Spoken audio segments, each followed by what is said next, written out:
Hello and welcome, everyone. I'm John M. Hawkins. The show is My Strategy, and we're coming to you live from the BBM Global Network and TuneIn Radio. We're very happy to be here with you today and really glad that you could join us. My Strategy episodes are live on Saturdays at 10 a.m. Pacific, 1 p.m. Eastern. Today, we're going to be talking about finding opportunity. We're going to talk about finding opportunities by putting yourself in the right place and at the right time, developing a personal SWOT analysis, calculating your opportunity cost, and building a strategy to identify opportunities. We're very happy to be here with you today. Saturday is a great day of the week to reflect on your strategy. It's the day that I choose to reflect on my strategy. But keep in mind that any day is a good day for you to focus on your personal development. My Strategy radio show continues to grow. We're available on iHeart, iTunes, Player FM, YouTube, SoundCloud, Spreaker, and many more digital platforms. So if you'd like to listen to this episode, or if you'd like to go listen to a past episode, you can find those out there on those platforms. You can find me on most social media platforms. My Twitter handle is @HawkinsJohn. That's @HawkinsJohn. So find me out in Twitter there, or go to my website, johnmhawkins.com. That's johnmhawkins.com. And just like anything in life, we need to have a strategy and a plan to help us reach our goals, because the best laid plans don't always work. And this week, I am looking for stories on finding opportunity. Do you have any good examples? Perhaps a tip or a trick that you could share with us? Send an email to talk@johnmhawkins.com. That's talk@johnmhawkins.com. Or if you'd like to be on the show, send an email there too. Weekly, we do have some giveaways, so check Hawkins John Twitter or John M. Hawkins for any contest details that we have live at that time. All right, so today we're talking about finding opportunities. We're going to be covering opportunities, being in the right place in the right time, unique opportunities that fit your skills, how to pay attention and listen for opportunities. We're going to talk about overlooked opportunities, some of the conventional versus unconventional resources we can use. Also going to talk a little bit about building a personal SWOT analysis. We talk a lot in the show about developing a personal strategy, and there's many little tools out there that you can use, and the SWOT analysis is one of them. And SWOT stands for strengths, weaknesses, opportunities, and threats. Then I'm going to talk a little bit about calculating an opportunity cost. Now, this is from a business perspective, but we're going to apply it to our own personal goals. And in doing so, it's going to give us a framework to measure two different opportunities. We're going to talk a little bit about fulfillment versus compensation. What's lost divided by what's gained equals your opportunity cost, as previously discussed. That's the formula for it. And then we're going to come and help you put together a strategy to find opportunities. So opportunities, right place, right time. I've got an article here called 7 Habits That Make Great Opportunities. It's by Liz Strauss. She says, everyone hears about that person who is in the right place at the right time. Maybe you know someone who seems to be that person all the time. We have those friends who walk right into the perfect job. They achieve the right promotions as if they had a crystal ball pointing them to the right direction. They get awarded the best projects. Their presentations get praised and standing ovations from the special guests who showed up to hear them. How do they do that? Do you know somebody in your life like that? I know many people in my life like that. A lot of that happened early on, but also people who have continued to seem to get those opportunities. Well, is it something that is fate, or is it a great gene pool? It's not an accident, Liz says. It's not even a lucky star. People who enjoy consistent success know what it takes to make great opportunities happen. Change a few habits, and people might be wondering how you get so many opportunities as well. She says, it's true, you don't need luck. You can make things happen. You need strategy. I like strategy, especially on our show, My Strategy. Simply stated, strategy is a realistic plan to move forward by taking advantage of the opportunities that suit your unique abilities. It's a matter of having control. It takes time and some attention. But buying a lottery ticket takes that and money too. Want good things to happen for you? She gives us 7 habits that make great opportunities happen. I think this is important because as we go through the show, we want to start thinking about, how are we putting ourselves in the right place at the right time to be able to take advantage of opportunities that are presented to us. Many times we look at those who are successful around us, we see all they're doing, and for whatever reason, they were able to find that opportunity. They had the talent, a specific capability, and they were there at the time that needed to be filled. And as a result of that, it looks like they are really lucky, or they're somebody who just seems to have good things happen to them all the time.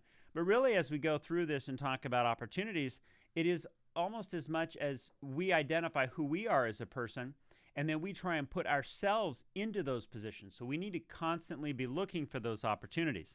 So she gives us some ways we can go about doing it. She says, pay attention. Value, curiosity, and collect information. Make a habit of engaging and interacting in your environment. Notice the things happening around you. I think that's an important point. Be observant. Think of your work as important. I love this one. No matter how dull, uninteresting, or seemingly useless the project, assume a higher purpose is driving it. And this is good because many times if you're looking for motivation, you're looking for a reason to do things, if you have a higher purpose or a calling, it's going to help you get engaged and focus on things rather than just thinking about it purely from a materialistic viewpoint. Be aware of the potential of your impact. The way you look, the way you smile, the way you answer your cell phone, each causes a response in someone you might never be told. Everything you do has an impact. When you make decisions, think them through to understand how they will affect other people. It's cause and effect. You might be in the grocery store at the checkout line, and people are watching you. They're looking at you. You never know who's behind you, and what you're doing could impact that. Imagine opportunities everywhere you look. Lucky people know that opportunity is always present. Look for ideas and trends that match your interest and your skill set. Bend and twist those ideas to make them uniquely your own. I think that's important. We want to realize that while there's lots of opportunities out there, everyone is different. Everyone is unique. We all have our own core competencies, our own uniqueness, and we need to find a way to make that known so that when an opportunity does come about, we are the perfect fit. Make yourself a magnet for the jobs you do well. When people help you, suggest your best skills as a way you might return in the favor. Be on alert for the tiniest ways to match your best work with what the people around you might be doing. Talk always about your favorite projects. Develop a habit of letting people know how you love doing what you are well. And I think that's good because the more we sell ourselves, the more we talk about ourselves and what it is that we're good at, people are going to say, oh, so-and-so is good at this. She also suggests we count and record the opportunities that suit you. And finally, it's decide. When an opportunity is set before you, don't hesitate. Take the opportunity and use it to grow the skills that you have so far. You will know which opportunities fit your interest and skills and which don't. Develop a habit of taking on new opportunities as a way of growing. Be clear that you'll always be noticing and learning, and people will feel secure in offering you opportunities that grow with you. So we went through that kind of quick, but that's a great little article here by Liz Strauss.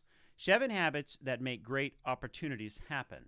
You're listening to My Strategy. I'm your host, John M. Hawkins, coming to you live from the BBM Global Network and TuneIn Radio. When we come back, we're going to talk about finding overlooked opportunities. We'll be right back.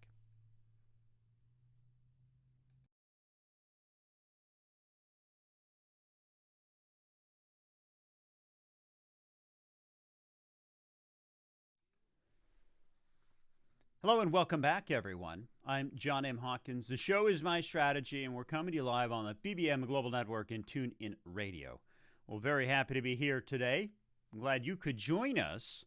Episodes are live and on Saturdays at 10 a.m. 10 a.m. Pacific, 1 p.m. Eastern.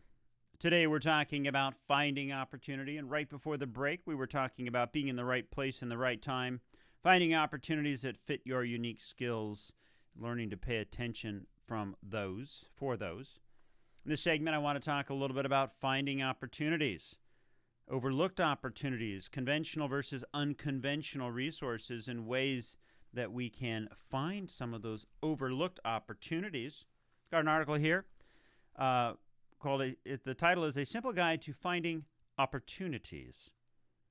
The author here says, I recently thought about how to find opportunities, and I came across this thought. How many opportunities you find is proportional to how many overlooked things you discover. The more overlooked things you discover, the more opportunities you will have at hand. And he says here the key word is overlooked, and overlooked is in italics. If you want to be above the majority, then following the crowd is always a bad idea. If many people already do something, then it's practically too late for you. It will be far too difficult to gain a competitive advantage over them. The more promising way to success is to become the first or among the first to do something. And that means you should see something that other people do not. And what he's talking about here is innovation. You know, there's always things that we can do. There's lots of industries, fields, a lot of things that have been set. But from that perspective, there's only so much that you can do in those fields, and the competition is very intense. There's a lot of people who want to be, you know, a singer or want to be a movie star or something along those lines. What he's saying here is that if you don't have a talent and you're trying to follow the rest of the crowd to be a leader in that space, you don't have a high chance or high probability of finding that success. And so what the author's saying here is that you need to start looking for new opportunities that are on the cusp, on the verge of growing into areas that have not been fully developed. You know, several years ago, we had the phenomenon with YouTube. That was something that wasn't invented years ago. Now it is here, and you have people who are YouTube stars. Same thing with Instagram. TikTok now is on the forefront of being able to provide a new platform for people to find themselves. So I think this is important because, you know, as we start to look at our own lives and the things that we can do, yes, there's many opportunities for us, but this is helping us identify what are some of those innovative areas that we can start to expand in and perhaps find some opportunities there. It says, so how could we find things overlooked by others? The answer, as according to the author, has much to do with the resources we consume. Different kinds of resources have different characteristics. Conventional resources can help you avoid competitive disadvantage. They help you overlook things seen by other people. Unconventional resources can help you gain a competitive advantage. They help you see things overlooked by other people. So the conventional resources versus the unconventional resources. He says, can you see the difference? Conventional resources are important to prevent yourself from being left behind, but they can't give you that competitive advantage. Unconventional resources are your key to growing the competitive advantage. So basically what he's saying here is that with those conventional resources, those are the tried and true sources that you go to find knowledge. But some of these unconventional resources are ways that you can gain a competitive advantage, really finding your niche, finding a place for you to innovate and grow. He says, while you should have both in your arsenal, unconventional resources receive much less attention, so they are where you can make the most difference. Finding unconditional resources and opportunities will come your way. And he gives some tips to find some of these unconventional resources, right? We talked in our first segment about some of those things in the conventional resources, and we're going to talk a lot more in this show about that. But what he's focusing on are those unconventional resources. So number one is curiosity. Be curious. Curiosity is your ticket to the unconventional world. If you're not curious, you won't have the passion to explore the unfamiliar. By being curious, you will enjoy the exploration and naturally explore wider and deeper. I think that's some good advice. Read things that challenge your mind. Challenging stuff has few readers, so it's a good place to find overlooked things. An example of such is our academic papers. Suggests going to Google Scholar, which is a useful tool to help you find academic resources. And I think that's a good point. In schools, you have so many people who are out there working on papers, doing what they need to do for a class. But they're always looking at it from a new perspective. and they don't have a lot of experience in the fields that they're in. And as a result of that, looking at a college student and their approach to it is a completely new way of looking at it. And potentially, there are some wisdom and some nuggets out there, or ways of looking at things unconventionally as opposed to the conventional way we solve problems. Read things from other fields. Most people read their own fields, but you can gain an advantage by reading from other areas. Even the seemingly unrelated fields can offer you fresh ideas. Read resources that are older. Since some people read the contemporary resources, reading old resources is an advantage. This is Project Gutenberg is a place you can get old ebooks and you can download for free. Read things from different languages. Learning a language and seeing how they do things. Meet people outside of your field.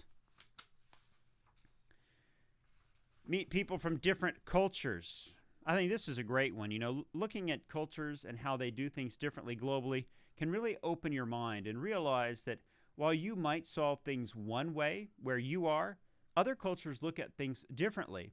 And some of those unconventional to you tactics might be something you could leverage in your own life.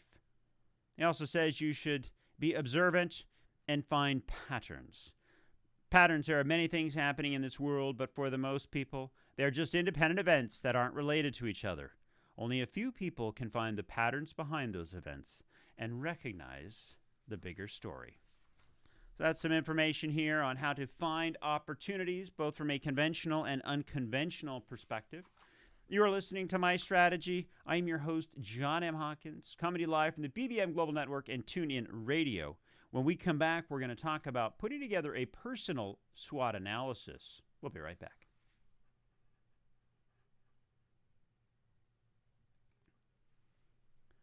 Hello and welcome back, everyone. The show is My Strategy. We're coming to you live from the BBM Global Network, and my name is John Hawkins.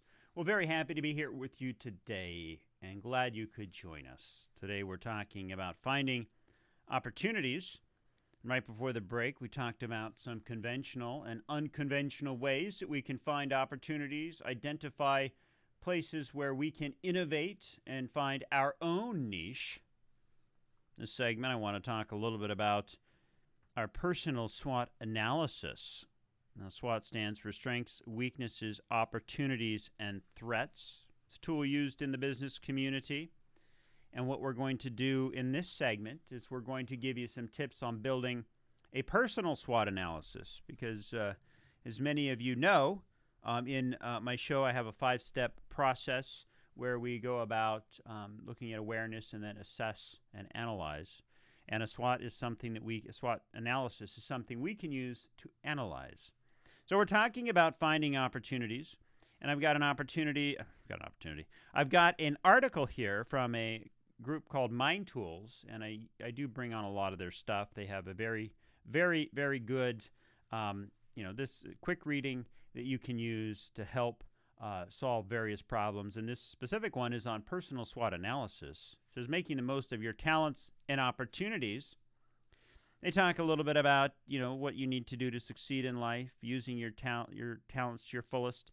Similarly, you suffer from fewer problems if you know your weaknesses are. You manage these weaknesses so they don't matter in the work you do. Well, in this case, SWOT analysis also includes opportunities. And since this show is about finding opportunities, I think it's important for us to look again at the tool. And while we are focusing opportunities, start thinking about this from a holistic perspective. It's not just being in the right place at the right time. It's the opportunity plus the preparation that you put into it that is going to help you gain success. So from a personal perspective, you want to think about what are your strengths? What are the advantages that you have that others don't have? Could be a skill, language, certification, education, something along those lines. What resources do you have access to? What other people do you know? What do people say are your strengths? What are some of your achievements and things you're most proud of? So the first thing is to start thinking about your strengths. Next, we want to think about what are those weaknesses? What are the things that you avoid because you don't feel confident? What do other people see as your weaknesses? Are you completely confident in your education, skills, and training? What are your negative work habits? For example, are you late, disorganized? Do you have a short temper? Things like that. So thinking about that and those weaknesses. So the thing is that if you have a strength that is really going to provide some sort of advantage, and it is more powerful than one of your weaknesses, people are still going to want to leverage that strength. But from your perspective, you need to understand what those weaknesses are so that you have the ability to control them and manage your situation. All right, opportunities. This is the focus of today's show. It's what new technology can help you. Is your industry growing? If so, how can you take advantage of the current market? Do you have a network of strategic contacts to help you? What are the trends? Are competitors failing? Is there a need for a company or industry? So that's some of the things from an opportunity perspective that you might want to look at. So in the business world, if you think about it, electric cars 20 years ago, while electric cars were invented, I believe, over 100 years ago, they really didn't take off. And just recently, there's been a huge growth in electric cars. So that was one of those opportunities where it was something that was from the past, but there now is an opportunity to develop and innovate on it today. So, there's a lot behind that. Technology has increased, battery life, things of that nature. Also, the price of oil had an impact on that. And the fact that, burning oil and fossil fuels probably isn't the best thing for the environment. Then threats. What are some of the obstacles you currently face? Are colleagues competing against you in your job? Does changing technology threaten your position? What are those threats that are out there? So from that perspective, we've talked a little bit about this from a business perspective. Now I want you to think about it and the premise of this article, which is from a personal SWOT example. So what would your personal SWOT assessment look like? So you're going to write down 4 bullets. It's strengths, weaknesses, opportunities, and threats on a piece of paper. And then you're going to think about what are your strengths. And in this case, they say, I'm creative. I express clients with new perspective on their brands. I communicate well with my clients and team. I have the ability to ask questions to find just the right marketing angle. I'm completely committed to the success of a client's brand. So what are your strengths? What are some of your weaknesses? And write these down. When you write it down and see it in paper, it's going to give you the ability to start thinking about it differently. I have a strong compulsive need to do things quickly and remove them from my to-do list. The same need to get things done also causes me stress when I have too many tasks. They get nervous when presenting ideas to clients. And this fear of public speaking often takes the passion out of my presentation. Opportunities. One of the major competitors has developed a reputation for treating their smaller clients poorly. I'm attending a major marketing conference next month. This will allow for strategic networking and also offer some greater training. The art director will go on maternity leave soon. Covering her duties while she's away would be great career development opportunity for me. So you can see here that in this personal example, they have strengths. They're creative. They communicate well. They do have some weaknesses that they now know they need to work on. But they've also identified some opportunities here. Well, if the art director's going on maternity leave, they're going to need somebody to cover. And you might not have as strict of qualifications and criteria to get that position, but you're going to learn a whole heck of a lot by going in there and helping to take over, working with that art director so that you can help them when they leave. And then threats. There's other colleagues on the team that are much better speakers and are competing for the same position. Due to staff shortages, they're overworked and negatively impact their career. So by taking and really putting together a SWOT analysis and looking at your entirety of your situation in those 4 bullet points, strengths, weaknesses, opportunities, and threats, it's going to give you a holistic picture of where you are in your current state, your current situation. And when you have a better understanding of where you are and you get that clarity, that real clarity on what your current situation is, that's when you're going to be able to start to take a look at this and try and build a strategy around it. What are the courses of actions you've been working on today, and how do those align to that goal that you have? and what are the things that you need to start working on. So all of this can come together, works great in business, also works great with personal development. Give it a shot, see what you think. You're listening to My Strategy. I'm your host, John M. Hawkins, coming to you live from the BBM Global Network and TuneIn Radio. When we come back, we're going to talk a little bit about calculating opportunity cost. We'll be right back.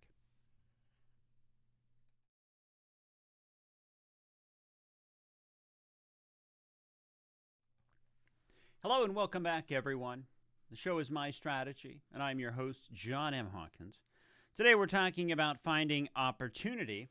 And right before the break, we talked a little bit about a personal SWOT analysis, which is taking your strengths, weaknesses, opportunities, and threats, writing them down, putting it on just a single sheet of paper. You don't need to have a whole book written on the subject, but a single sheet of paper.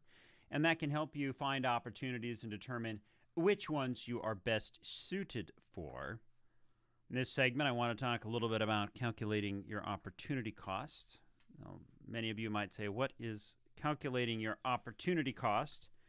So I'm going to try and not get too technical and into the weeds here. But I do have an article here on how to calculate opportunity cost with a simple formula. And so, part of the reason why I want to talk about opportunity cost, an opportunity cost in business is a way for you to take a look at two different opportunities, and it can provide you a way to identify what you stand to lose by picking either of the options. So let's say you have a choice A and you have a choice B.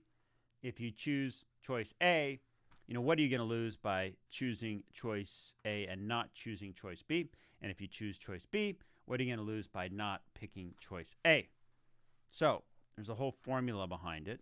And so what I want us to think about, though, is as I go through this, you can think a little bit about the opportunity cost and how to calculate it with a formula. But I want you to think about is how are you going to go about once you've got the facts, once you've got the data, once you see the opportunity out there, how are you going to make a decision between those? If you have three good opportunities that come up, which one do you choose? Do you choose opportunity A, B, or C? And that's a real dilemma.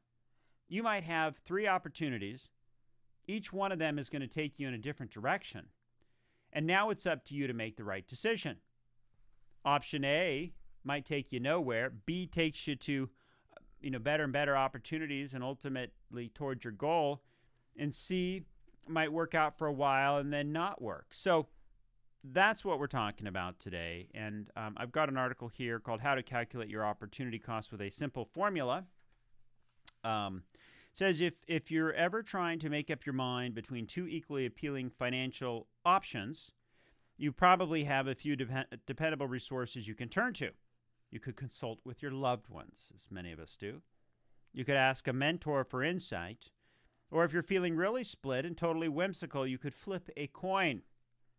But if none of these options provide you the clarity you seek, you might want to try taking a step back and assessing your options in a more objective light. So this is for those people who don't want to go on their gut decision. They want mathematics. They want to have a formulaic way of determining which option.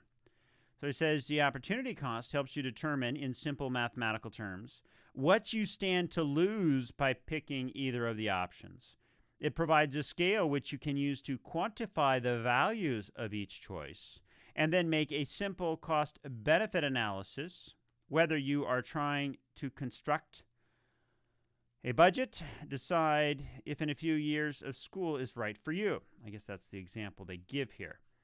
So, quite fundamentally, it's just taking a look at two options, putting some values to it so that you can then have a good way to compare them.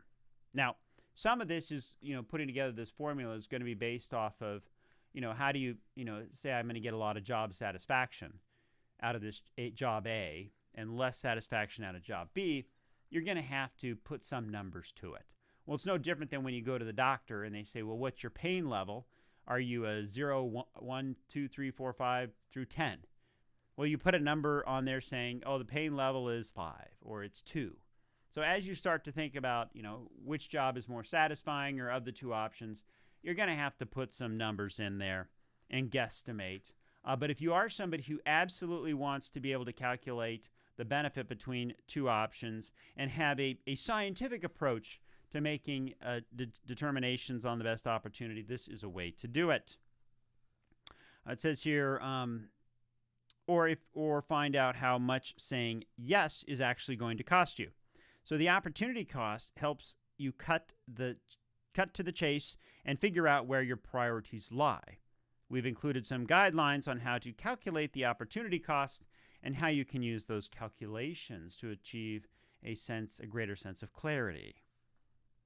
So they've got a little formula here. It says the opportunity cost, and you don't need to write this down. You don't need to follow along.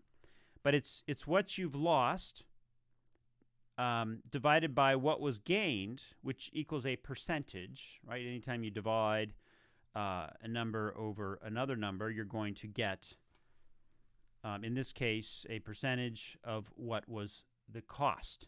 So the example here is, say you're an HR manager and you're trying to pick between two jobs. One is at a large institution, corporate institution, where you stand to earn $90,000 a year, but might not feel completely fulfilled by the work. And the other is the nonprofit sector, a company whose mission appeals directly to those skill sets and passions, but where your annual salary will only be $60,000. Naturally, it's hard to pick which of the two options is right for you. Does it make sense to take more money if the job is less gratifying? So this is a real-world situation. Are you going to go make more money, or do you want to go work for some place that's going to make you fulfilled? It says if you can't come to a clear conclusion, you can determine your opportunity cost by using a very simple formula. Divide what you'll sacrifice by what you'll stand to gain if you take one job over the other.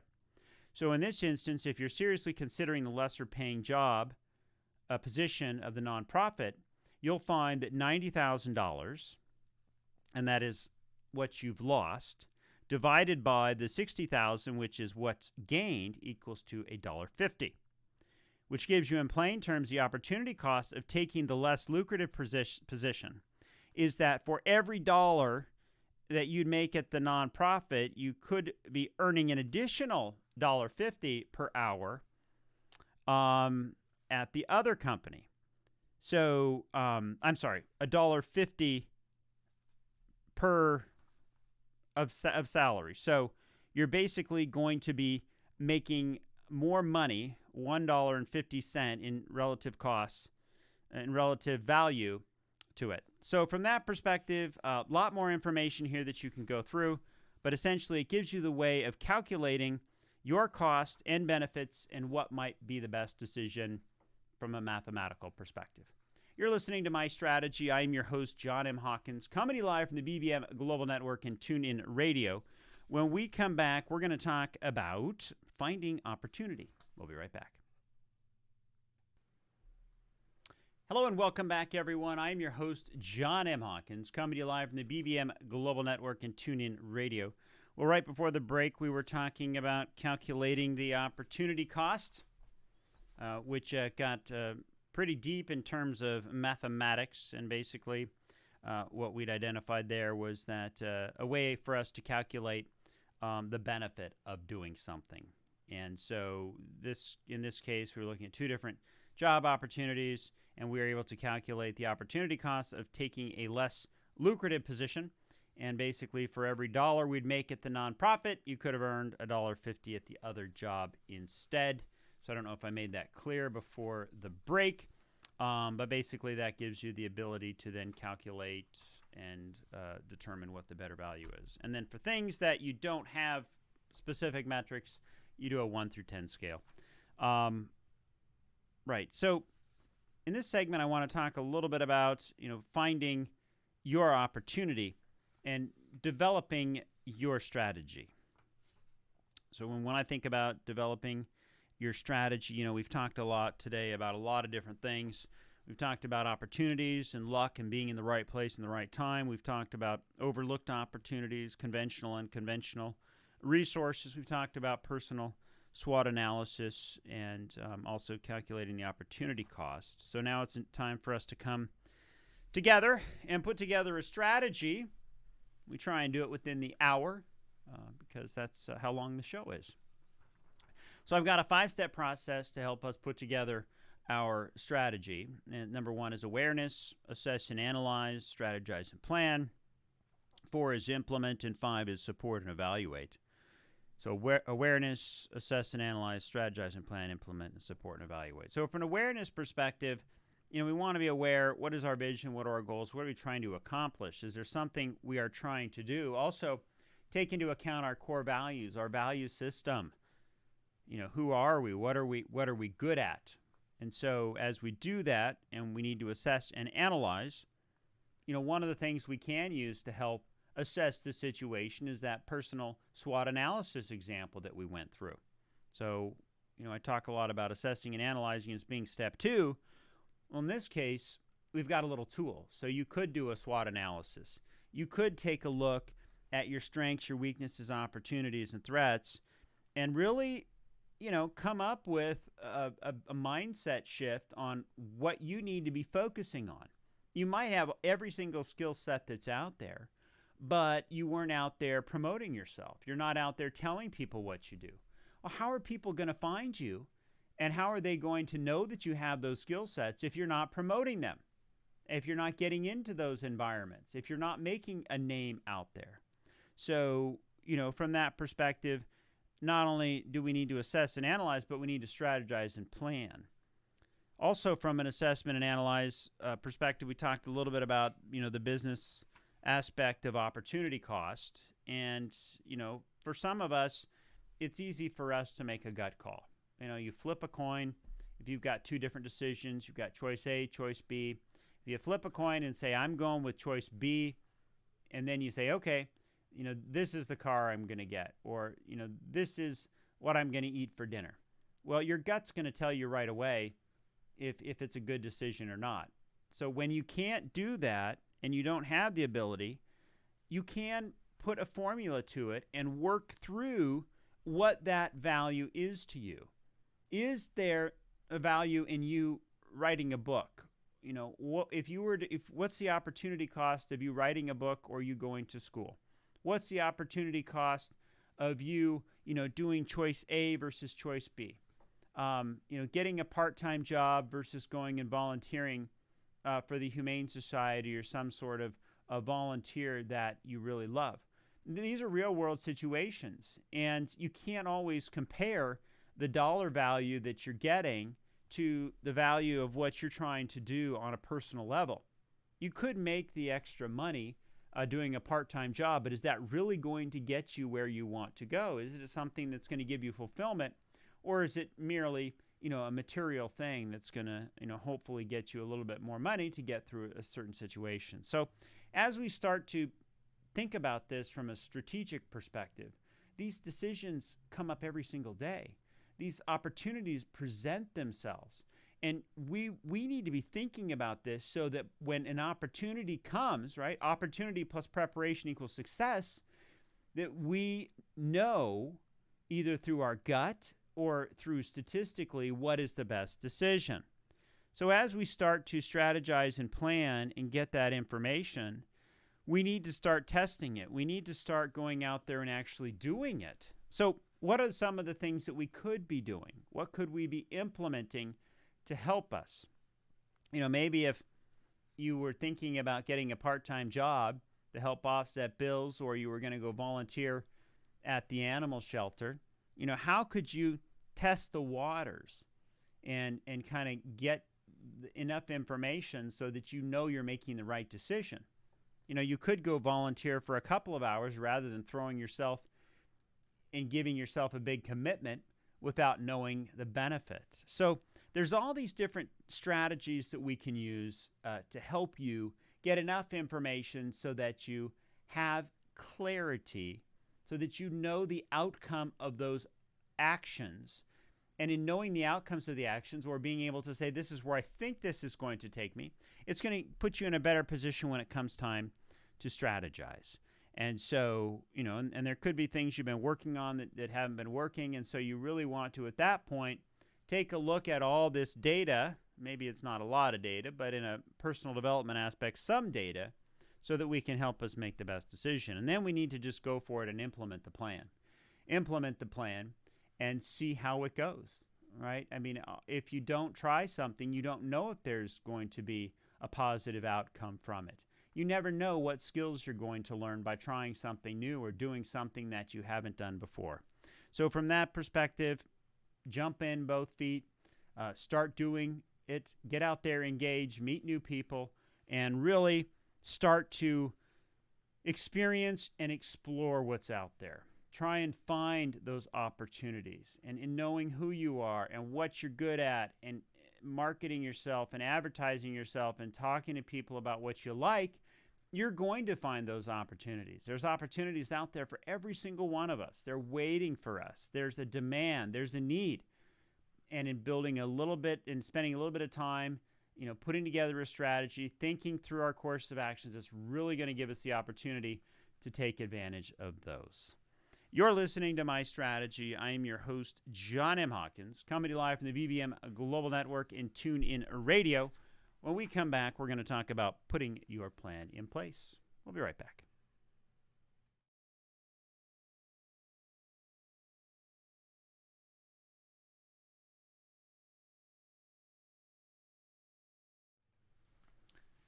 Hello and welcome back, everyone. I'm John M. Hawkins. The show is My Strategy, and we're coming to you live from the BBM Global Network and TuneIn Radio. We're very happy to be here with you today and really glad that you could join us. Today we've been talking about finding opportunity. We've been talking about finding opportunity, looking for opportunities by putting yourself in the right place in the right time.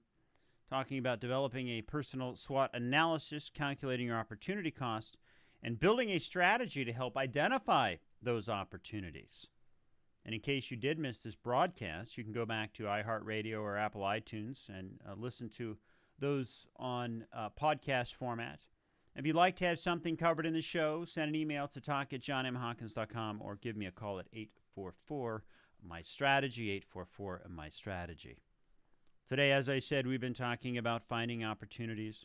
We talked about being in the right place in the right time. And for many, it's pretty simple. It looks like they're always in the right place and the right time, and perhaps we aren't in the right place and the right time. And I think many of us know somebody or have a friend who seems to get all the breaks, who seems to have everything line up for them ideally, and we get set in a position without those opportunities. I think it comes down to finding opportunities that fit your unique skills. And for us to do that, we need to identify our skills, know what we're good at, pay attention, but also listen for those opportunities. And in order for us to listen for those opportunities, we need to start finding more opportunities if they're not being presented to us. So how do we go about doing that? Well, there might be opportunities presented every day, and we are merely overlooking them. So how do we go about identifying some of those overlooked opportunities? Well, there's the conventional versus unconventional resources. Conventional resources are all those resources that are out there today that provide information on industries, on things that we are a part of, groups, conventions that assess how things were done in the past. But there's also things out there that are unconventional, and these unconventional resources are going to start to find innovation, new opportunities, areas that have not been as covered as those in a conventional way. So by looking more towards those unconventional resources, it's going to give us a place to look for opportunities that we might not have seen and have been overlooked in a conventional type of medium. That's all going to give us the ability to boost our chances of uncovering these opportunities. But how do we go about, once we've found these opportunities, knowing what is a good opportunity for us or not? Well, there's a little tool called the SWOT analysis, and SWOT stands for strengths, weaknesses, opportunities, and threats, a tool used in business successfully for many, many years. What we can do is take those concepts and we can apply it to our own lives. So we can write down our strengths, our weaknesses, what are the opportunities and the threats. And in taking a single sheet of paper and putting those 4 bullets on it and filling out our strengths, weaknesses, opportunities, and threats, it can give us some clarity. It can give us a single snapshot, a picture of where we are in our current situation and our current state, and it can then help us figure out what are the opportunities we need to be going after. Once we've identified those opportunities, it's important for us to look at how we're going to make a decision as to which opportunities should we take. If you were to uncover several different options and things you could do from an opportunity perspective, how do we go about measuring the two? Well, there's a tool out there we can use to calculate the opportunity cost.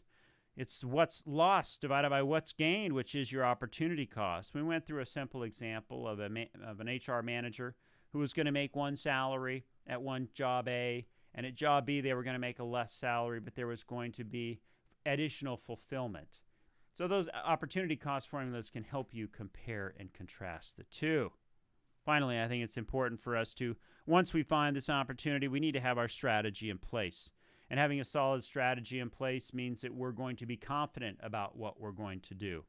But all that means is that we need to break our habits, be aware of those patterns, and consciously prioritize and commit to our goals. And in doing so, it will provide clarity. You've been listening to My Strategy. I am your host, John M. Hawkins, coming to you live from the BBM Global Network and TuneIn Radio. Very happy to be here. Hope you have a great rest of your day, and we'll see you next time.